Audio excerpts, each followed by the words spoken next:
The federal ఆంధ్రప్రదేశ్కి స్వాగతం. ఆంధ్రప్రదేశ్కి రాష్ట్ర ముఖ్యమంత్రిగా నారా చంద్రబాబు నాయుడు ఉన్నప్పుడు ఆయనకు సంబంధించినటువంటి పేరుని, ఫోటోని ప్రతి ప్రభుత్వ కార్యాలయాల్లో ఏర్పాటు చేసినప్పుడు ప్రభుత్వానికి సంబంధించినటువంటి అధికారిక కార్యక్రమాలు రాష్ట్ర స్థాయి నుంచి గ్రామ స్థాయి వరకు జరుగుతున్నప్పుడు ఆయన సీఎంగా చంద్రబాబు నాయుడు ఫోటో ఉండాలి అన్నది ఒక ప్రోటోకాల్ పద్ధతి. అంటే ఖచ్చితంగా దాన్ని పాటించాల్సిన అవసరం ఉంది అనేది అందరికీ తెలిసిన విషయం. అయితే పిఠాపురంలో మాత్రము ఇది ఒక విభిన్నంగా, ఒక డిఫరెంట్గా కనిపిస్తున్నటువంటి పరిస్థితులు ప్రస్తుతం నెలకొన్నాయి. నిన్న అంటే మంగళవారం నాడు పిఠాపురంలో ఈ ప్రోటోకాల్ రచ్చ పెద్ద ఎత్తున బజారుకు వచ్చింది.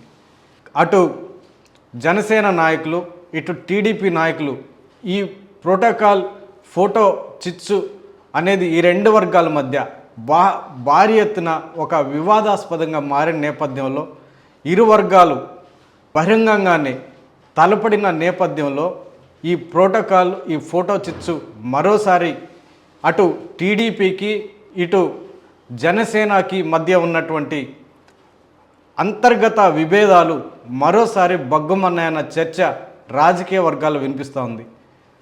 పిఠాపురం డెవలప్మెంట్కి సంబంధించినటువంటి అధికారిక సమావేశం జరుగుతున్న నేపథ్యంలో అక్కడ ఏర్పాటు చేసినటువంటి ఫ్లెక్సీలో ముఖ్యమంత్రి నారా చంద్రబాబు నాయుడు ఫోటో లేదని అక్కడ టీడీపీ నాయకులు, ప్రధానంగా మాజీ ఎమ్మెల్యే, సీనియర్ టీడీపీ నాయకులైనటువంటి వర్మ దీనిని పాయింట్అవుట్ చేశాడు.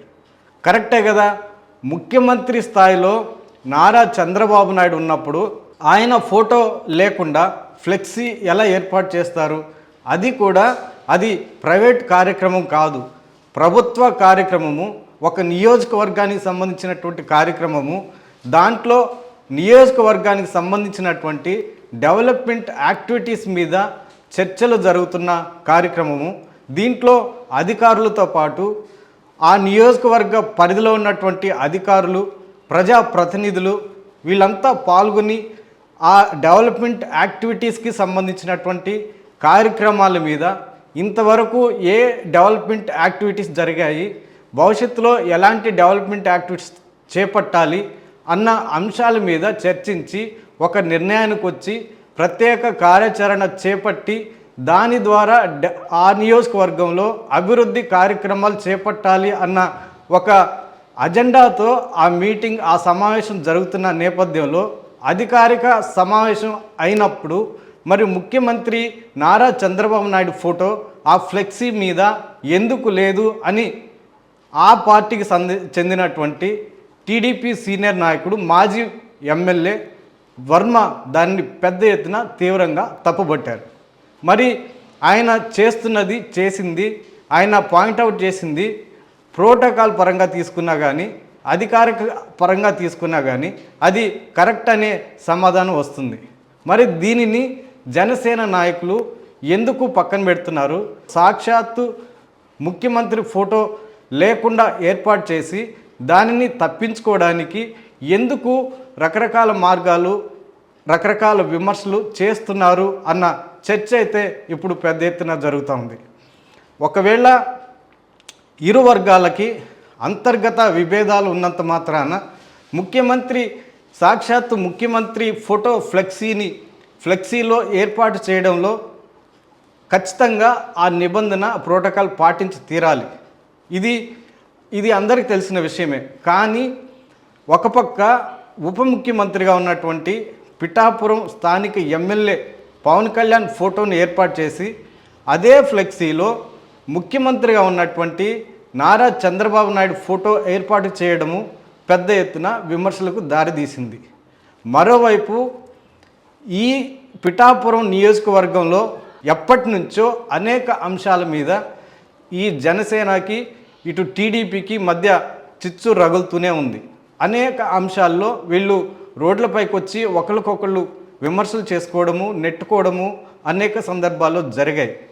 ఈ అంతర్గత విభేదాలు ఈ ఫోటో చిచ్చు ద్వారా మరోసారి బహిర్గతమయ్యాయి.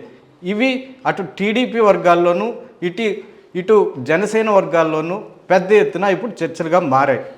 అసలు పిఠాపురం టీడీపీ సీటు త్యాగం చేసి జనసేన అధినేత పవన్ కళ్యాణ్కి కేటాయించారు. 2024లో అక్కడ ఈ పొత్తులు కుదుర్చుకున్న నేపథ్యంలో పవన్ కళ్యాణ్కి ఆ సీటుని కూటమి ఏర్పాటు నేపథ్యంలో పొత్తుల నేపథ్యంలో పిఠాపురం సీటుని పవన్ కళ్యాణ్కి కేటాయించాలని నిర్ణయించుకున్నారు. అయితే అప్పటికే అక్కడ వర్మ అనే వ్యక్తి మాజీ ఎమ్మెల్యేగా గతంలో 2014లో గెలిచి ఉన్నారు. ఆయనకి పెద్ద ఎత్తున ఆ నియోజకవర్గంలో పెద్ద ఎత్తున ఫాలోయింగ్ ఉంది, అనుచర గణం ఉంది, బాగా బలమైన నేతగా వర్మకి పెద్ద పేరు కూడా ఉంది. కానీ ఆయనకి తప్పించి పొత్తులు కుదుర్చుకున్న నేపథ్యంలో పవన్ కళ్యాణ్కి ఆ సీటు ఇవ్వాలని నిర్ణయించుకున్నారు. అయితే ఈ సీటుని త్యాగం చేసినందుకు, పవన్ కళ్యాణ్కి పిఠాపురం సీటును కేటాయించినందుకు వర్మ త్యాగాన్ని గుర్తించి వర్మని, అతని నాయకత్వాన్ని, అతనికి ఉన్నటువంటి క్యాడర్ని, బలగాన్ని టీడీపీ వదులుకోకుండా అతనికి సరైన గుర్తింపు ఇవ్వాలని ఆయనకి ఎమ్మెల్సీ ఇస్తామని ఆయనకి ఆశ పెట్టారు. అయితే ఇప్పటి వరకు ఆయనకి ఎమ్మెల్సీ అన్నది ఇంతవరకు కేటాయించలేదు, పదవి కూడా ఇవ్వలేదు. అయితే దీని వెనకాల పవన్ కళ్యాణ్ రకరకాల ఎత్తుగడలతో కావాలని వర్మకి అక్కడ ప్రాతినిధ్యం లేకుండా అక్కడ బలహీనపరిచే విధంగా జనసేన ఆ పార్టీ అధినేత పవన్ కళ్యాణ్ రాజకీయం చేస్తున్నారని, దీనిలో భాగంగానే వర్మకి ఎమ్మెల్సీ సీటు, ఎమ్మెల్సీ పదవి రాకపోవడం కారణమని అన్న చర్చ కూడా వర్మ సంబంధించినటువంటి అనుచర గణంలో పెద్ద ఎత్తున చర్చగా ఉంది. ఈ నేపథ్యంలో వర్మని పక్కన పెట్టి శాశ్వతంగా పవన్ కళ్యాణ్ ఆ స్థానంలో శాశ్వతంగా అతని సీటుగా, అతని సంస్థానంగా పిఠాపురాన్ని మలుచుకోవాలన్న ఎత్తుగడలోనే ఈ రకమైనటువంటి రాజకీయం జరిగిందన్న చర్చ కూడా మరోవైపు వినిపిస్తుంది. ఈ నేపథ్యంలో వర్మ, అతనికి సంబంధించినటువంటి అనుచర గణం, అతనికి సంబంధించిన ఫాలోవర్స్ కానీ, అతనికి సంబంధించినటువంటి అభిమానులు కానీ తీవ్ర అసంతృప్తిలో ఉన్నారన్న చర్చ కూడా ఉంది. మరోవైపు అతని నాయకత్వాన్ని, అతని బలగాన్ని, అతని ఫాలోవర్స్ని, అతనికి ఉన్నటువంటి ప్రజాదరణని గుర్తించి తెలుగుదేశం పార్టీ ఆయన్ని ఇటీవల రాష్ట్ర ఉపాధ్యక్షుడి పదవిలో కూడా కూర్చోబెట్టింది. అంటే పార్టీ పరంగా ఆయన్ని గుర్తిస్తుందే కానీ పదవి ఇవ్వడంలో, ప్రజాప్రతినిధిగా అతనికి ఒక ఎమ్మెల్సీ పదవి ఇవ్వడంలో పవన్ కళ్యాణ్కి ఇటు చంద్రబాబు నాయుడికి మధ్య కుదుర్చుకున్నటువంటి ఒప్పందంలో అతనికి తీవ్రమైనటువంటి అన్యాయం జరుగుతుందన్న చర్చ కూడా మరోవైపు వినిపిస్తుంది.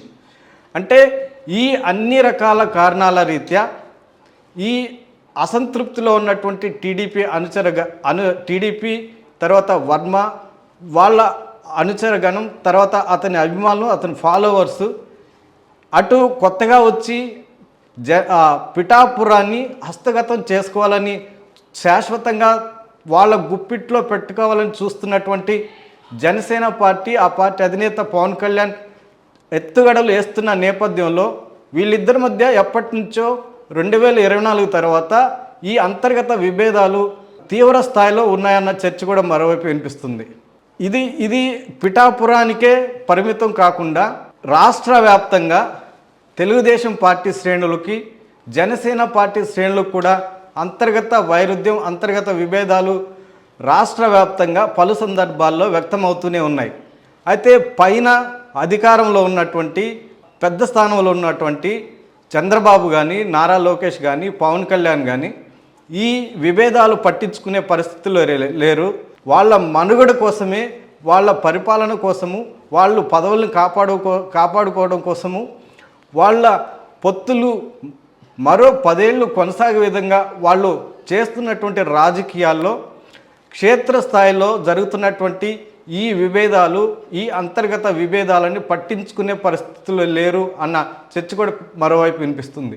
ఈ నేపథ్యంలో అటు జనసేన శ్రేణులు, ఇటు టీడీపీ శ్రేణుల మధ్య వైరుధ్యం, విభేదాలు తీవ్రస్థాయిలో జరుగుతున్న నేపథ్యంలో వీటిని నివారించడానికి ఆ పార్టీ పెద్దలు ఏ రకమైనటువంటి చర్యలు తీసుకుంటారు అన్నది భవిష్యత్తులో చూద్దాం.